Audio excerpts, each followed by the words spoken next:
Bismillahirrahmanirrahim. Minggu kemarin kita sudah membicarakan tentang hal-hal yang membatalkan wudhu. Sekarang saya akan mengkaji tentang khuf atau muzah. Saya minta tolong diambilkan kursi karena harus pakai contoh ini biar lebih paham.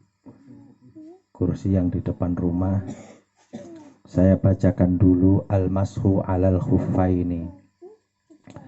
Al-mashu ala zahiri a'lal khuffaini rukhsatun lirrijal wan nisa fis safari wal hadari li udhrin wa li ghairi udhr. Ngusap khuffaini atau dua muzah. Dua muzah kuwi koyok sepatu. Kuwi sebagai gantinya orang membasuh kaki ketika wudhu. Itu adalah rukhsah keringanan dari Allah, baik untuk orang laki-laki, orang perempuan, bepergian maupun di rumah. Li udhrin wa li ghairi udhur, baik itu udhur maupun tidak udhur, jadi bebas.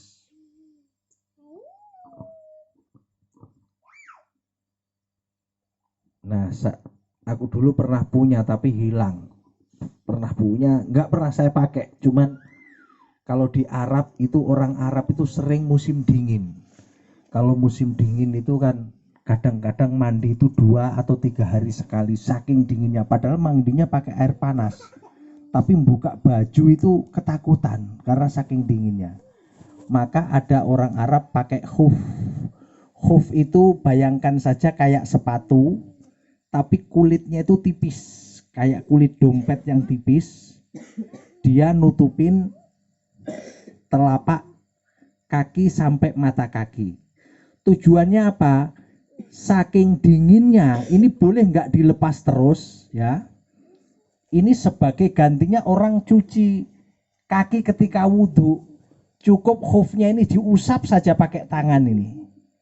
Jadi bukan dibasuh tapi diusap. Kalau diusap kan tangan kita basah, diusapin gitu saja.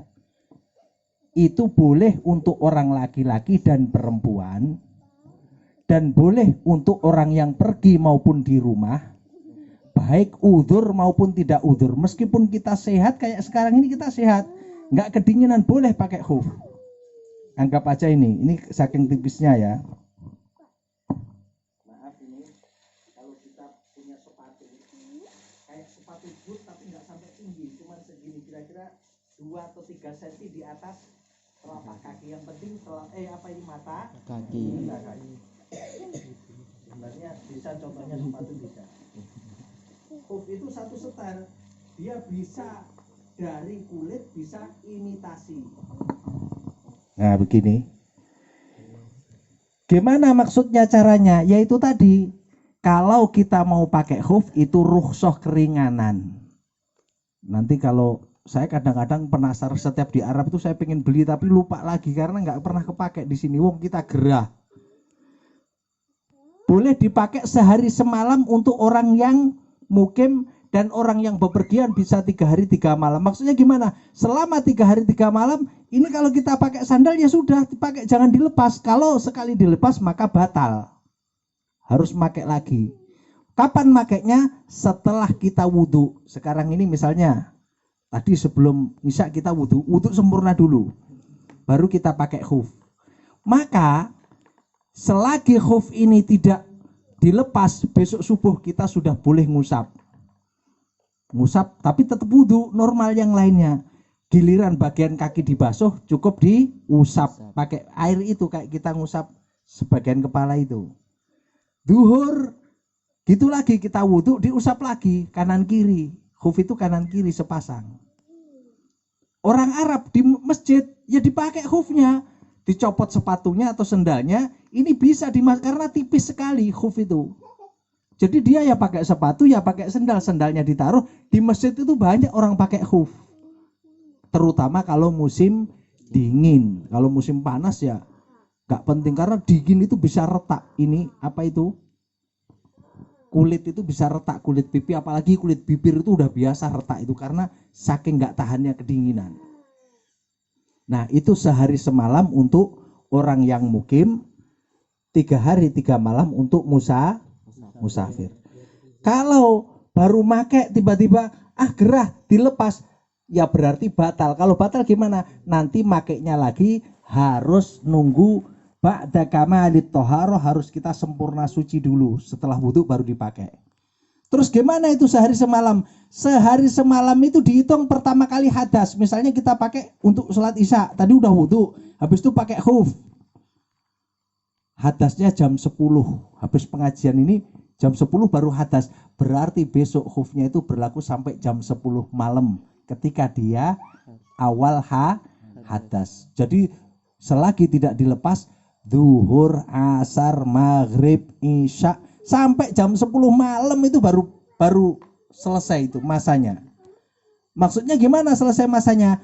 Kalau kita hadas itu wudhunya harus normal lagi, normal dulu. Gambarannya masuk enggak kira-kira? Namanya apa? Khuf, atau bahasa fikihnya muzah. Ini maaf kebetulan dari dulu tak lewatin karena ini anak-anak enggak nyambung, cuman ya sudah, yang penting tugas kita belajar. Belajar itu yang penting diwocos, paham ramham, manggut-manggut gitu aja lah.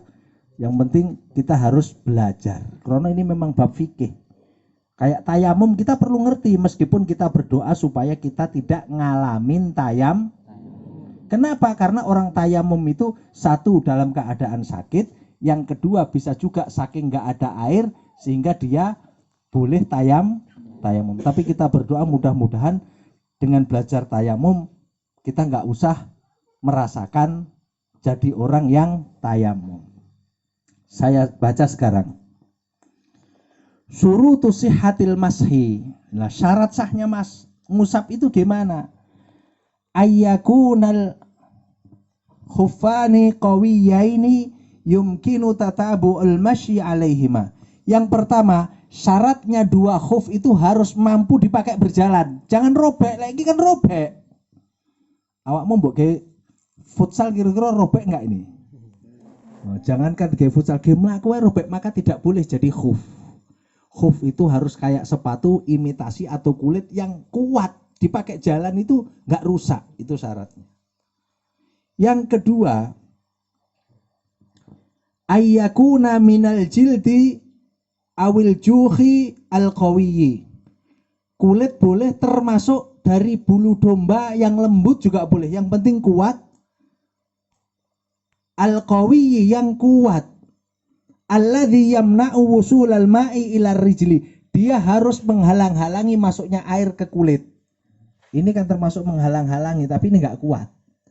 Jadi jangan sampai pakai kertas diusap lek kena banyu brodol, itu enggak boleh. Harus yang kuat dan bisa menghalang-halangi air ke kulit.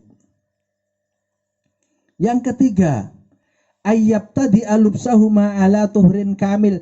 Memakainya khuf itu harus dalam keadaan sempurna sucinya. Jadi memang wudhu dulu. Kamu tadi wudhu misalnya sebelum isya wudhu, sekarang belum batal, maka boleh habis sholat isya baru pakai. Eman-eman engko elek wis arep batal baru tak memakai, boleh. Delalah ngempet hadas sampai jam 10, sebelum jam 10 baru pakai khuf. Nanti sehari semalam dihitung kapan? Dihitung pertama kali kamu batal itu. Kemudian ayyakuna satiro ini limahallil ghusli minal qadamaini. Syaratnya harus menutupi 2 kaki yang harus dibasuh ketika wudhu. Berarti telapak kaki sampai mata kaki. Ya memang belajar ngenten iki kadang-kadang wis angel-angel iki kudu diyani wae. Ilmu itu selain membawa ketenangan, nanti yang menerangi kita di kubur itu paling tidak ilmu ini. Jadi makanya angel-angel ya sidik-sidik diwoco, dipelajari. Muddatul mashi tak entekne pisan iki. Mungkin nek gak dientekne malah minggu ngarep enek sing tas nyar teko bingung neh njaluk contoh neh bulet engko malah rampung-rampung. Muddatul mashi, masa mengusap khuffaini. Muddatul mashi lil muqimi yaumun wa lailatun. Bagi orang mukim itu masa ngusap itu hanya boleh untuk 1 hari 1 malam. Walil musafiri 3 ayyam bilayalihinna, dan bagi musafir bisa 3 hari 3 malam. Mim ba'di nihayatil hadasi ba'dal lubsi. 3 hari 3 malam atau sehari semalam itu dihitung dari mulai dia pertama kali hadas. Hadas ketika sudah memakai. Mubtilatul mashi. Batalnya kapan itu? Yabtulul mashu bi khalqil khuffi bi tamamil muddah wa bima yujibul huslu. Jadi yang pertama, batal khuf itu apabila dicopot. Salah satu dicopot berarti batal. Maksudnya nggak boleh ngusap lagi, wong tadi udah dilepas kok. Harus pakai lagi setelah dia wudu. Yang kedua, bitamamil muddah, atau masanya memang sudah habis sehari semalam, ya harus dilepas. Harus mulai lagi. Yang ketiga, wabima yujibul husla, sesuatu yang mewajibkan dia mandi besar, maka khufnya otomatis sudah batal.